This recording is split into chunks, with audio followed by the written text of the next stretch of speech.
Hello everyone, Miss D here. Today I'm going to show you how to create a folder and how to create a zip file so that you can send me all of your chapters at one time.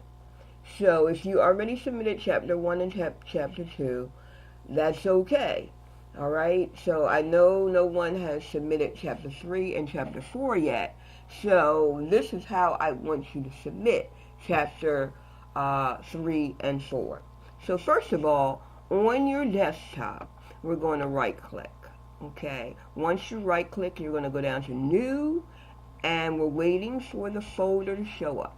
So this is folder, and you're going to call your folder, let's just call it Intro to Word.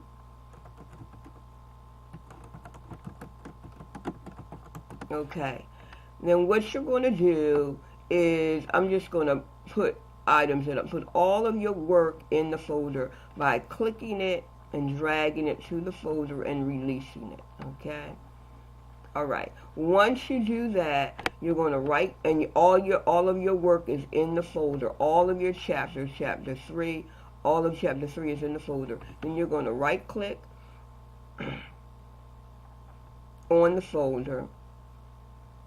You're going to say send to, and you're going to click on send to, and then you're going to click CompressedZip folder.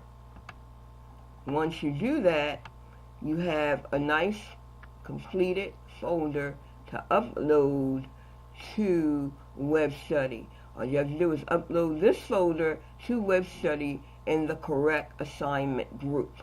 Assignment 3, and then do the same thing for assignment 4. I'll show you one more time. You just right click on the folder, go down to send to, click on send to, say CompressedZip file, and then you'll have this particular folder. Then you just upload it to Web Study. Thank you. Have a great day. And if you get confused, you can call me. All right? And hopefully I'll have power because I have been out of power. But thank you and have a wonderful day. Bye-bye.